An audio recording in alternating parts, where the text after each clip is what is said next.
Oke, baik. Kelihatan ya slide-nya ya? Belum ya, belum saya share. Bentar ya.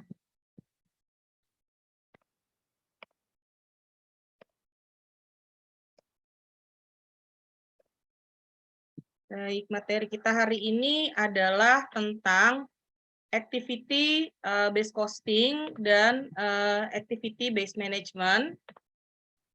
Jadi materi ini sama seperti materi sebelumnya yang sudah saya pernah sampaikan, masih berkisar tentang alokasi dari biaya-biaya produksi, terutama bagaimana mengalokasikan biaya overhead ya, sehingga biaya yang dikenakan nanti tidak terlalu besar atau over costing atau tidak terlalu kecil dari yang sesungguhnya atau under costing. Nah, mungkin sebelum saya sampai nanti ke bagaimana perhitungannya, ini nanti kan pertemuan untuk materi ini kan 2 kali ya. Untuk yang activity based costing-nya, ya perhitungan ABC costing-nya di pertemuan selanjutnya. Tapi hari ini saya mau jelasin dulu kalau yang menggunakan simple costing. Jadi kenapa sih akhirnya nanti lebih baik menggunakan activity based costing dibandingkan dengan simple costing. Nah, sebelumnya mungkin ada beberapa hal yang mau saya ulangi lagi. Jadi ini materinya pernah disampaikan di awal tentang bagaimana mengalokasikan biaya overhead ya, di mana ada berbagai metode untuk mengalokasikan biaya overhead ya. Kemudian biaya overhead yang alokasi biaya overhead yang kita sudah pernah gunakan atau sering digunakan itu biasanya adalah alokasi yang sederhana. Ya, kenapa disebut sederhana? Karena biaya overhead-nya itu hanya dikumpulkan dalam satu pool ya, dalam satu apa istilahnya kolam atau kumpulan biaya-biaya ya, total cost-nya. Nah, baru nanti kita bagi rata ke unit-unit produk yang dihasilkan. Jadi sesederhana itu. Jadi kalau kita nanti asumsikan itu atau kita analogikan itu kayak kita menyebar mentega di atas roti gitu. Jadi kita rata-ratain aja semua biayanya gitu. Nah, nanti ada lagi metode yang real. Nah, kalau metode real, jadi alokasi untuk biaya overhead-nya ini sesuai dengan kegiatannya atau pergerakannya atau cost driver-nya nantinya. Jadi lebih detail memang dibandingkan dengan alokasi yang metode sederhana. Ya, jadi metode sederhana ini dinamakan simple method atau simple costing ya. Jadi intinya adalah dia mengalokasikan total biaya yang digunakan rata ke output produk yang dihasilkan. Nah, karena caranya seperti itu, memang akhirnya nanti hasilnya tidak akurat. Jadi nanti ada produk yang cost-nya itu dikenakan terlalu besar atau terlalu tinggi, sementara ada yang seharusnya tidak tinggi tapi seharusnya tinggi tapi dia dikenakannya terlalu rendah gitu. Nah, satu lagi ya metode lainnya yang namanya metode kompleks ya. Nah, metode kompleks ini lebih detail. Jadi dia tidak menyamaratakan produk itu dihasilkannya dengan cara yang sama enggak. Jadi dia memang dicari kriterianya menurut cost driver-nya. Nah, baru nanti alokasi biayanya tersebut ya dialokasikan sesuai dengan cost driver-nya. Nah, ini kalau kita mau mengalokasikan biaya overhead ya, cara untuk mengalokasikan biaya overhead kalau kita ingat di awal ya, pada pertemuan awal, tarif untuk biaya overhead itu adalah ya rumus umumnya. Jadi total biaya overhead dibagikan dengan total dasar alokasinya. Tergantung dari jenis perusahaannya. Kalau perusahaannya padat karya, maka dasar alokasinya biasanya jam tenaga kerja langsung. Kalau perusahaannya padat modal ya kayak perusahaan-perusahaan industri yang menggunakan mesin-mesin gitu ya, maka dasar alokasinya adalah jam mesin. Nah, tarif yang diperoleh ini nantinya digunakan untuk mengalokasi biaya overhead ke produk gitu. Jadi contohnya misalnya gini, setelah dihitung semua biaya overhead yang digunakan dalam proses produksi itu misalnya 10 juta gitu ya, misalnya. Nah, dasar alokasinya adalah jam mesin karena ini ceritanya di pabrik ya, di pabrik. Maka yang kita hitung tarifnya adalah 10 juta tadi ya, dibagi dengan jam mesinnya berapa, misalnya 100.000 gitu. Jadi berapa per jam mesin? Kalau 10 juta dibagi 100.000. Ayo, berapa? Siapa mau jawab? Dihitung, ayo. Ada kalkulator kan? 10 juta. Berapa? Berapa, Viana? 100, Bu. 100. Ya, jadi 10 juta dibagi 100.000 ya. Jadi tarif alokasi untuk biaya overhead-nya adalah 100 per unit produk gitu. Nah,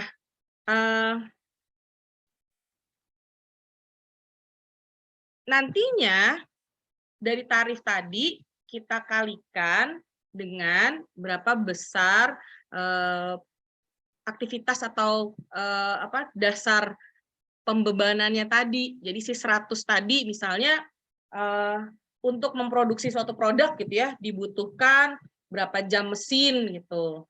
Nah, itu nanti kita kalikan dengan jumlah jam mesinnya sehingga nanti kita dapatkan biaya overhead. Nah, itu kan yang sudah pernah kita pelajari kan seperti itu ya. Nah, ini misalnya contoh di sini ya. Ada 2 departemen. Jadi bagaimana mengalokasikan biaya overhead ini menurut departemennya ya. Jadi kalau yang ada kan biaya overhead itu dialokasikan menurut unit yang dihasilkan. Nah, kita juga bisa per departemen ya alternatifnya. Nah, contoh di sini terdapat departemen A dan departemen B yang memiliki biaya overhead masing-masing 300.000 untuk departemen A dan 450.000 untuk departemen B. Nah, dasar alokasi untuk tiap departemen itu bisa beda-beda. Misalnya, di departemen A, dasar alokasinya adalah jam tenaga kerja langsung atau direct labor hours. Sementara kalau di departemen B, dasar alokasinya adalah jam mesin. Bisa nggak seperti itu? Bisa. Ya, di perusahaan itu nggak harus seragam. Kalau seragam nanti takutnya malahan nggak akurat ya perhitungannya. Makanya tergantung sama penggunaan dasar alokasinya apa. Gitu. Nah, asumsi di sini seperti itu ya. Nah, jadi ketika kita mau menghitung berapa ya tarif overhead di masing-masing departemen. Tadi kan biaya overhead-nya sendiri untuk departemen A adalah 300.000. Sementara untuk departemen B, biaya overhead-nya adalah 450.000.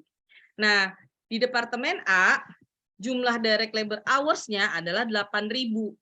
Di departemen B, 7.000. Ya. Jadi departemen A ada direct labor hours-nya dan departemen B juga ada ya. Tapi kan tadi untuk departemen A dasar alokasinya kita pakai direct labor hours, cuman untuk yang departemen B kita nggak pakai direct labor hours ya, kita pakainya nanti jam mesin. Nah, ini jam mesin nih, machine hours. Kalau untuk departemen A itu dasar alokasinya dia 750 ya, jam mesinnya jumlah jam mesinnya adalah 750 jam mesin, untuk departemen B 1.200 jam mesin ya. Jadi sekali lagi saya ulangi nanti dasar alokasinya per departemen ini beda. Kalau departemen A dia pakai dasar alokasinya direct labor hours, untuk departemen B dasar alokasinya adalah machine hours atau jam mesin. Nah, dari sini kan kita bisa ya melakukan perhitungan alokasi tarif untuk masing-masing departemen. Nah, gimana tadi Viana hitungnya? Untuk ngitung biaya overhead, kalau ngitung tarifnya? 300.000 dibagi 8.000 departemen A. 700. Ini nih yang ini nih. Yang di sini nih. 300 departemen A kan 300 ya. Iya. 300.000. Terus dasar alokasinya apa dia? Labor Direct labor hours. hours kan? Iya. Nah, berarti 8.000. dibagi 300.000 8.000. Ya, betul. Jadi untuk departemen A, tarifnya itu adalah 300.000 dibagi dengan 8.000. Kalau departemen B gimana, Yana? Kan dia dasar alokasinya machine hours, berarti 450.000 dibagi 1.200. ya, betul. Itu ya, teman-teman ya. Jadi dasar untuk menghitung berapa tarif alokasi biaya overhead, kita hitung total biaya overhead-nya nanti dibagi dengan masing-masing dasar alokasinya.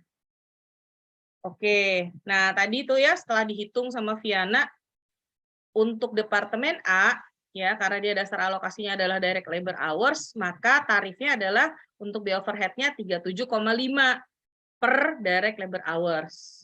Nah, kalau untuk departemen B berarti 450.000 dibagi 1.200 atau sama dengan 375 per machine hours. Ya, ini jumlah tarifnya. Oke, sampai di sini ada yang ingin ditanyakan? Jelas untuk perhitungan tarif biaya overhead? Cara ngitungnya gitu ya? Jelas, Bu. Oke, saya lanjut ya. Nah, kalau kita tadi itu kalau misalnya nanti kita mau menghitung berapa dasar alokasi untuk masing-masing departemen, nah kita juga bisa kita kontraskan ya, kita bandingkan kalau tarifnya secara keseluruhan itu bagaimana gitu. Nah, jadi kalau secara keseluruhan, maka tentunya biaya overhead-nya juga kita total. Jadi kita hitung biaya overhead dari kedua departemen. Karena ini kebetulan contohnya kan 2 departemen ya. Kalau departemen ada 10 ya 10-10-nya kita jumlahkan. Nah, tadi departemen A sama departemen B itu kan 300 sama ditambah 450.000 dolar biaya overhead-nya, sehingga totalnya adalah 750.000. Nah, untuk kalau menggunakan dasar alokasinya direct labor hours, ya, maka ya kita tambahkan tadi 7.000 sama 8.000 direct labor hours totalnya atau 15.000, sehingga kalau tarif secara keseluruhan di pabrik ya biaya overhead, tarif overheadnya kalau misalnya dasar alokasinya direct labor hours, maka tarifnya adalah sebesar 50 per direct labor hours. Bagaimana dengan kalau misalnya dasar alokasinya adalah jam mesin? Sama seperti ini juga, cuman bedanya pembaginya adalah jumlah jam mesin, yaitu totalnya semua menjadi 1.950 atau per jam mesinnya tarif overhead keseluruhan adalah 384,62 gitu. Jadi kalau nanti dari sini terus kita mau jabarkan ya, kita bikin dalam bentuk matriks, kita bisa bandingkan produk yang mana yang menggunakan lebih banyak sumber daya. Apakah yang ada di departemen A atau ada di departemen B, ya? Atau kalau misalnya, berarti kalau departemen A nih, misalnya di departemen A biayanya menjadi sangat lebih besar dibandingkan di departemen B. Nah, artinya bisa jadi kalau misalnya kita bandingkan dengan departemen B, departemen B-nya itu kekurangan biaya kalau dia menggunakan tarif yang tunggal. Nih tarif tunggal itu maksudnya ini. Ya, maksudnya jadi kalau kita hitung nih tarif departemen A kan tadi pakai direct labor hours ya. Nah, kalau kita pakai direct labor hours, ternyata lebih besar kalau jumlah tarifnya ya kalau dia menggunakan satu departemen aja dibanding kalau dia menggunakan tarif tunggal. Nah, sebaliknya nanti di departemen B dia juga malahan kalau dasar alokasinya dari direct labor hours malah dia terlalu sedikit biayanya. Tuh ya. Oke. Nah, jadi dari apa yang sudah saya sampaikan tadi, bisa saya kasih gambaran bahwa bisa jadi ketika kita menghitung atau mengalokasikan biaya overhead, kalau kita tidak klasifikasikan menurut cost driver dari masing-masing departemen yang ada, bisa jadi nanti satu departemen dia over costing, satu departemen yang lainnya under costing gitu. Nah, cara yang demikian ini disebut ya dengan kita total semuanya, kemudian kita bagi rata ya. Ini dikenal dengan istilah peanut butter costing. Peanut butter itu mentega ya, mentega. Jadi ibaratnya kalau di roti kan kalau ngasih apa selai atau mentega gitu ya itu kan dirata-ratain. Nah, seperti itulah analogi ketika kita melakukan alokasi perhitungan untuk tarif biaya overhead ya. Kalau kita menggunakan metode yang sederhana tadi atau yang simple. Itu ya. Nah, apa dampaknya? Dampaknya kalau kita menggunakan metode yang simple ini, bisa jadi produk akhirnya itu ada yang over costing dan ada yang under costing gitu. Nah, mungkin kita bisa melihat contohnya ya. Sebelum masuk ke contohnya, saya jelasin dulu apa sih over costing dan apa under costing gitu ya. Over costing sendiri adalah kondisi di mana suatu produk mengkonsumsi sumber daya sedikit sebetulnya, tapi biaya yang dikenakan tuh lebih banyak. Jadi artinya suatu produk itu jadi harga produksinya tuh kelihatannya besar. Padahal sebenarnya dia nggak menggunakan bahan baku ataupun jam tenaga kerja atau yang lain-lainnya besar gitu, tidak. Jadi artinya apa ya, kemahalan gitu, nentuin si harganya itu kemahalan, itu namanya over costing. Nah, under costing ya itu kondisi di mana produk yang menggunakan sumber daya yang ada itu tapi dialokasikan biayanya lebih kecil. Atau bisa juga disebut apa kemurahan. Itu kan suka dengar ya kalau misalnya dalam apa kita menjual suatu produk atau memproduksi suatu produk kan bilang misalnya apa sih yang gampang kue gitu ya. Ah ini kuenya kemahalan gitu. Pernah dengar kan? Pernah dengar nggak kayak gitu? Pernah, Bu. Nah, itu kondisi ya, itu kondisi ketika kita mengenakan biaya atas si produk tersebut tuh terlalu besar dibandingkan yang sebenarnya gitu. Itu ya, kira-kira seperti itu. Oke. Nah, supaya tidak terjadi itu ada nggak sih selain nanti kita pelajari menggunakan yang metode kompleks ya, bisa aja kita gunakan namanya subsidi silang atau cross subsidization ya. Jadi apa sih maksud cross subsidization? Cross subsidization di sini adalah bila suatu produk yang over cost, maka ada produk lain yang dia under cost ataupun sebaliknya. Nah, produk yang under cost dan over cost tadi memang harus diproduksi secara bersamaan, jadi saling menutupi sebetulnya seperti itu. Ya, kelihatannya secara umum kayaknya perusahaannya untung nih, padahal sebetulnya ada yang kegedean dikenain biayanya, ada juga yang terlalu kecil digunakan biayanya. Nah, itu baru biaya produksi. Ya, kebayang nanti ketika si produk tersebut kita tentukan harganya. Kalau biaya produksinya udah terlalu besar dari biaya produksi sesungguhnya gitu ya, yang benerannya, ya kita akan mengenakan harga yang terlalu besar. Dampaknya apa? Dampaknya adalah produk kita jadi nggak bisa bersaing dengan produk-produk pesaing yang ada di pasar tersebut. Gitu ya. Nah tuh, jadinya di sini kan disebutkan. Jadi pengaruhnya adalah ke profitabilitas tentunya ya, ke profitabilitas dari produk tersebut. Ketika kita salah menentukan harga, maka ketika kita salah dalam menentukan biaya produksi, maka kita akan salah juga dalam menentukan harga. Kalau harga yang dikenakan jadi akhirnya ketinggian, maka produk kita tidak akan bisa bersaing dengan produk-produk sejenis. Nah, ini contohnya ya. Jadi cross subsidization tuh kayak gimana sih gitu. Kita pakai contoh yang tadi. Jadi kalau tarif di sini tarif departemen A tadi kan 37,5. Nah, departemen B dia pakai tarif yang 375 per machine hours.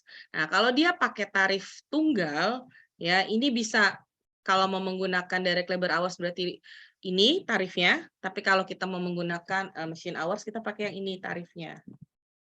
Tuh, jadi kalau misalnya ada suatu produk ya, job costing masih ingat ya di pertemuan sebelumnya, ada suatu produk yang dalam diproduksi dia membutuhkan 1.000 jam tenaga kerja langsung atau 1.000 direct labor hours di setiap departemennya.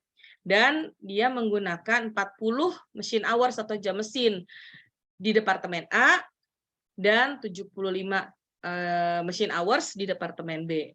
Nah, ini kita bisa hitung nih biaya produksinya. Ya, kalau masing-masing yang satu menggunakan tarif dari departemen A, yang satu menggunakan tarif tunggal. Nah, ini ya. Jadi tadi kan kalau pakai tarif departemen A berarti kan tarifnya ini ya 37,5. Artinya kalau dikalikan dengan jumlah jam tenaga kerja langsungnya yang 1.000 direct labor hours, maka di departemen A biayanya ini adalah 37.500 ya. Nah, terus kalau digunakan di departemen B dia kan pakai jam mesin ya. Maka di sini jam mesinnya kita kalikan dengan tarifnya sini ya. 375 dikali 75 sama dengan 28.125. Sehingga kalau kita total nih per departemennya, yang kita total semua nih, oh berarti kalau di departemen A biayanya 37.500, departemen B 28.125, maka cost-nya adalah 65.625. Tuh ya. Nah, ini kalau tarifnya sendiri-sendiri, yang satu pakai dasar alokasinya direct labor hours, yang satu pakai machine hours.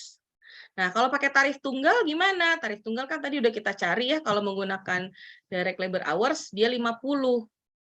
Nah, maka kalau pakai tarif tunggal ya, di sini berarti totalnya kan tadi 1.000 sama 1.000 jadi 2.000. Nah, 2.000 dikali tarif yang 50. Berarti biayanya adalah 100.000. Terus, kalau menggunakan dasar alokasinya jam mesin, maka biaya produksinya menjadi 48.077,5. Nah, kita bandingkan di sini biayanya nih. Kalau ini pakai tarif sendiri-sendiri ya, departemen A sendiri, departemen B sendiri, maka biaya produksinya adalah 65.625. Tapi ketika menggunakan single rate ya, kalau dasar alokasinya direct labor hours, maka biaya produksinya 100.000. Sementara kalau dia menggunakan jam mesin ya, tarif tunggalnya jam mesin, biayanya 48.077,5. Nah, bisa dilihat di sini. Aslinya kan segini ya. Aslinya 60.625. Tapi kalau pakai tarif tunggal, ini jadi dihitungnya kegedean, jelas ya. Nah, sementara kalau pakai yang dasarnya jam mesin, malahan jadi kekecilan. Gitu. Ya kenapa? Ya karena kalau ini kan semua dirata-ratain nih, semua jadi totalnya sampai ketemu tarifnya 50 per jam tenaga kerja langsung. Kalau ini per jam mesin tarifnya adalah 384,62 gitu. Jadi tentunya yang di ini dibandingkan sama yang ini nih yang 65.625, tentunya ini dia over costing. Tapi kalau dibandingkan sama yang ini 65.625 dengan 48.000 ini, maka 65.000 ini menjadi under costing. Oke, kira-kira seperti itu jelas? Apa yang saya jelaskan? Jelas, Bu. Oke, ada mungkin yang ingin bertanya? Belum ada, Bu. Oke, baik kalau gitu ya. Nah, saya mau kasih lihat dampaknya nih ya, dampaknya ketika perusahaan salah memilih dasar alokasi. Jadi dia menggunakan tarif tunggal. Nah, dampaknya apa? Nah, nanti kalian bisa buka nih di buku ya. Ada soalnya, perusahaannya namanya Plastim. Jadi perusahaan ini memproduksi tutup kap lampu, tahu ya? Tahu ya? Motor itu kan suka ada lampu sen, lampu utama gitu ya, yang bulat di depan. Nah, itu dia produksi tutup lampunya itu. Ada 2 produk nih yang dia produksi si perusahaan ini. Yang satu yang simple. Yang kedua namanya kompleks. Yang simple itu kodenya S3, kalau yang kompleks kodenya CL5. Nah, nanti kalian bisa lihat di sini nih. Bentar ya. Saya udah buka bukunya belum?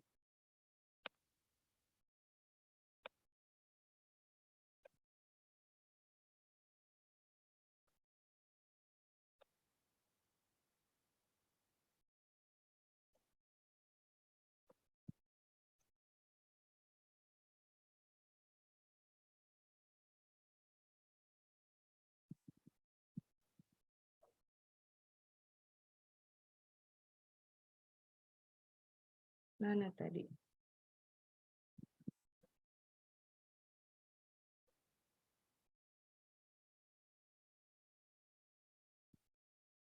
Nah, ya, kelihatan? Kelihatan, Bu. Oke. Ini ya, ini ada di sini nih.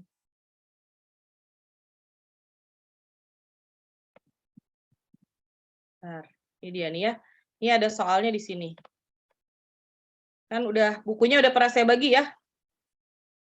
Nah, ini ceritanya seperti ini nih. Jadi, Plastim ini memproduksi kap lampu. Ada 2, namanya S3 itu yang simple, bentuknya simple. Yang satu lagi namanya CL5 yang kompleks. Nah, ceritanya si Plastim ini dia menjual lampu kap tadi itu kepada pelanggannya namanya Giovanni Motor. Jadi si S3 itu dijual dengan harga $53 per unit ya. Sementara kalau untuk yang CL5 dia jualnya $137 per unit. Nah, ceritanya saat ini ada pesaing dari si Plastim dari si Plastim ya yang juga dia memasok ke Giovanni. Namanya itu adalah Bendix nih. Di sini ya namanya Bendix. Nah, Bendix ini menawarkan lensa yang sama seperti S3 ya. Tapi harganya itu di bawahnya S3. Jadi tadi kan S3 berapa? Ditawarinnya 53 ya. Nah, sebentar. Ada di soal ini. Si Bendix itu menjual dengan harga yang lebih murah gitu ya. Nah, karena demikian maka manajemen dari Plastim berpikir bahwa ini udah ada pesaing dan kayaknya mereka nggak bisa mengalahkan harganya ya.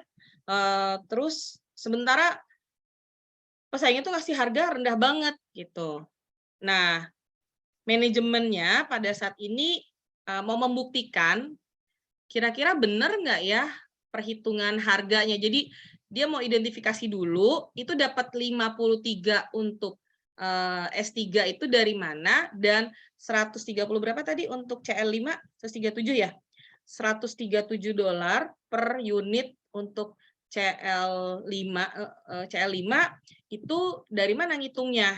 Nah, mereka melakukan perhitungan menggunakan metode simple costing tadi, ya. Nah, ini ada data-datanya nih. Ya, ada data-datanya di sini. Bisa dilihat ya di halaman berapa nih bukunya? Yang udah saya kasih. 155 ya? Benar nggak?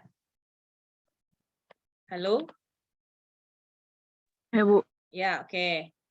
Ya. Jadi nah, di sini ya diketahui cost objeknya itu adalah 60.000 unit dari S3. Jadi unit yang diproduksi 60.000 cost objeknya ini. Jadi untuk memproduksi 60.000 S3 itu butuh berapa biayanya?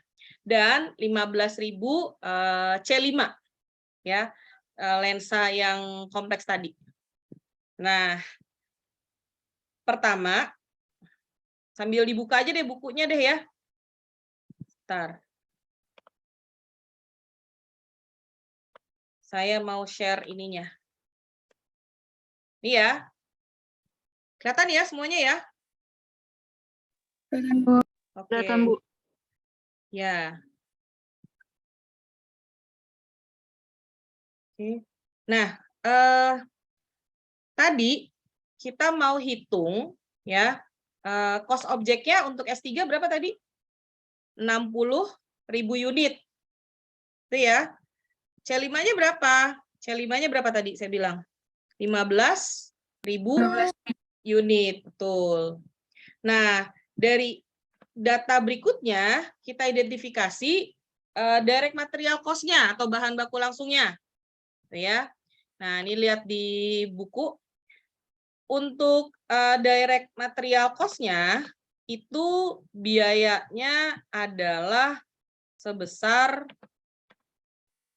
nah,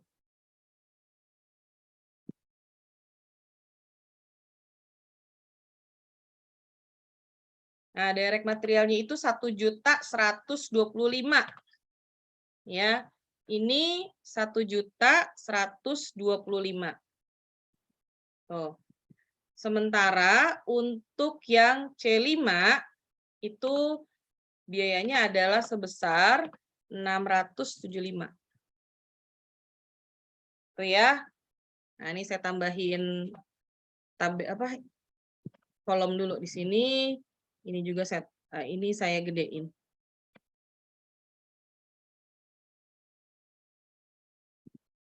Oke. Nah, ini per unitnya jadi berapa kalau kita hitung? Ini juga per unit. Kalau direct material 1.125 ya. Terus yang dihasilkan 60.000, berarti per unitnya berapa? 19 ya. 19 benar nggak nih? 19 benar nggak nih? Ah, 18,75 lah. Terus kalau yang ini berapa nih? 675 dibagi berapa? 15.000. 15.000, betul. Ya. Jadi dia oke. Nah, sekarang direct labor cost. Direct labor cost-nya itu untuk yang simple, yang S3 itu 600.000. Nah, ini 600.000 ya. Kemudian untuk yang C5 berapa C5 di bukunya? 195.000 ya. Tuh ya. Oke. Nah, jadi per unitnya berapa? Ngitungnya gimana per unitnya? 600.000 dibagi berapa untuk S3? 60, ya 60.000 betul. Kalau yang C5 195 dibagi 15.000. 15.000 betul. Oke. Itu ya, kita udah dapat 2 biaya langsung. Nah, sekarang kita hitung biaya overhead. Nah, ini yang tadi saya bilang, kita mengalokasikan biaya overhead-nya itu secara simpel. Jadi kita jumlahin semua, kemudian kita rata-ratain gitu. Nah, di sini dasar alokasinya kita hitung dulu nih. Biaya overhead-nya berapa di sini diketahui, ya. Di sini diketahui biaya overhead itu adalah sebesar 2.385.000. Nih ya. 2.385.000. Tuh ya.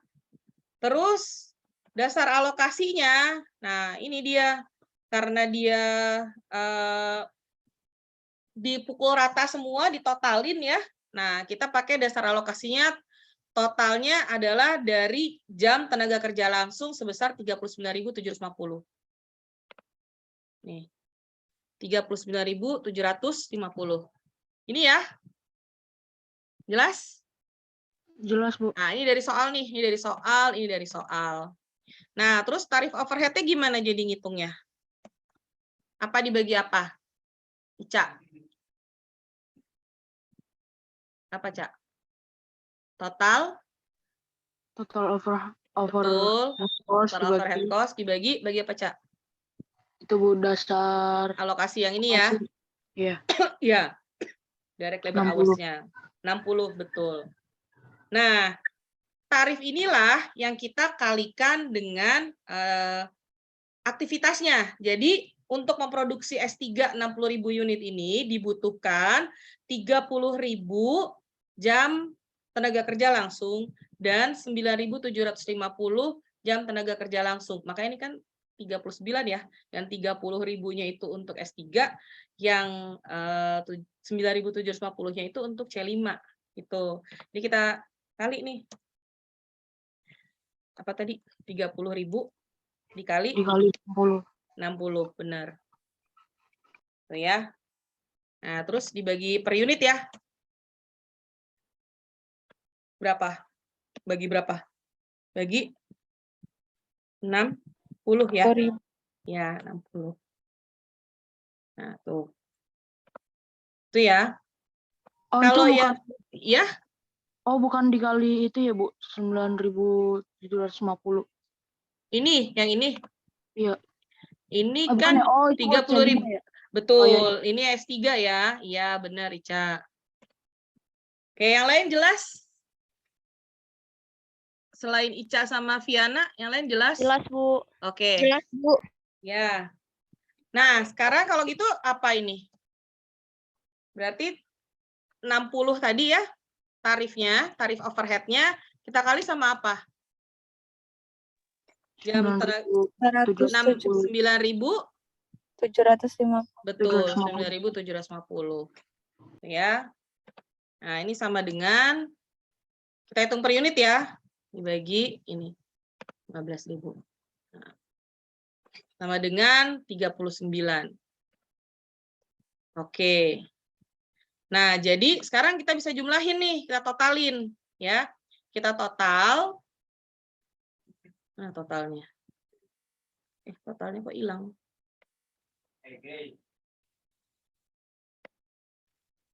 Ya. Totalnya dari sini ya, bukan dari 60.000 ya. Dari sini nih, 3 ini. Nah, ini kita total 59. Itu ya. 59, 58,75. Ini jadi berapa nih? Kita totalin. Ini jadinya 97, ya.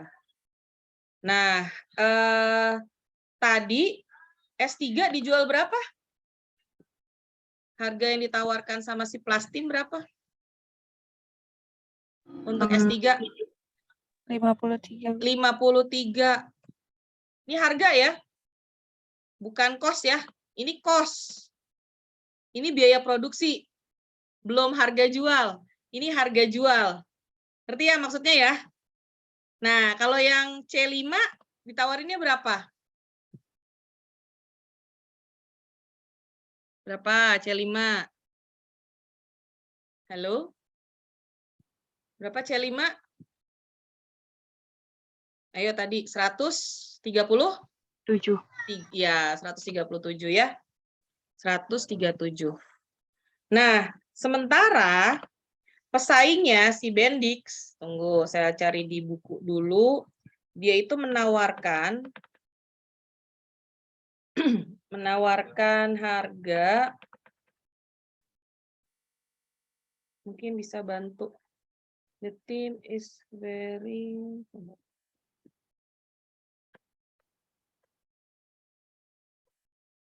Pokoknya si Bendix ini kasih harga di atas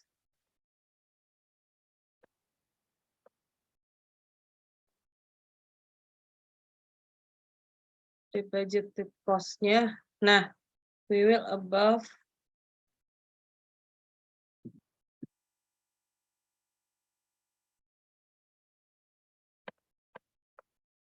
Bentar ya, coba di halaman berapa ya? Coba dibantu dicari. Bendixnya berapa ya nawarinnya? Saya lupa.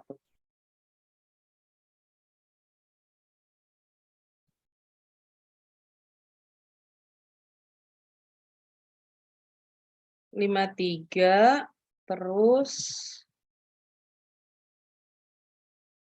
at recent meeting, Giovanni's purchase manager inform Plastim sales manager that Bendix, which makes only simple lens of... Oh, sorry. Ini harganya yang 53 ini harganya Bendix. Nah, Bendix itu 53. Bendix Itu 53. Ini berapa? 6? 63. 63. Oke. Nah, kelihatan nggak sekarang? Harga yang ditawarkan Bendix lebih murah atau lebih tinggi daripada si Plastim? Murah. Lebih murah, ya. Kalau Plastim mau bersaing dengan Bendix, bisa nggak? Bisa nggak Plastim mau bersaing sama Bendix? Bisa nggak kira-kira? Kalau kalian nih jadi manajernya Plastim, ngelihat kondisi ini, keputusan apa yang kalian lakukan? Turunin harga nggak? Biar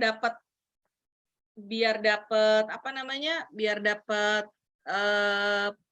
Biar si konsumennya ya, si Giovanni ini tetap beli sama dia gitu. Karena kan si Giovanni dapat tawaran dari Bendix 53, sementara Plastim itu 63. Nah, kalau kalian sebagai manajernya gimana? Begitu dibilangin sama manajer Giovanni, ada yang nawarin saya nih produk yang kayak kamu, tapi dia harganya hanya 53. Kamu kan 63, bisa nggak kamu turun gitu? Kira-kira gimana kalian sebagai manajer? Ayo, nggak apa-apa, kasih pendapat. Salah juga nggak apa-apa. Gimana? Nggak bisa ya, nggak bisa diturunin. Kenapa coba? Ini biaya produksinya udah 58,75. Mau diturunin di bawahnya 53 udah nggak mungkin.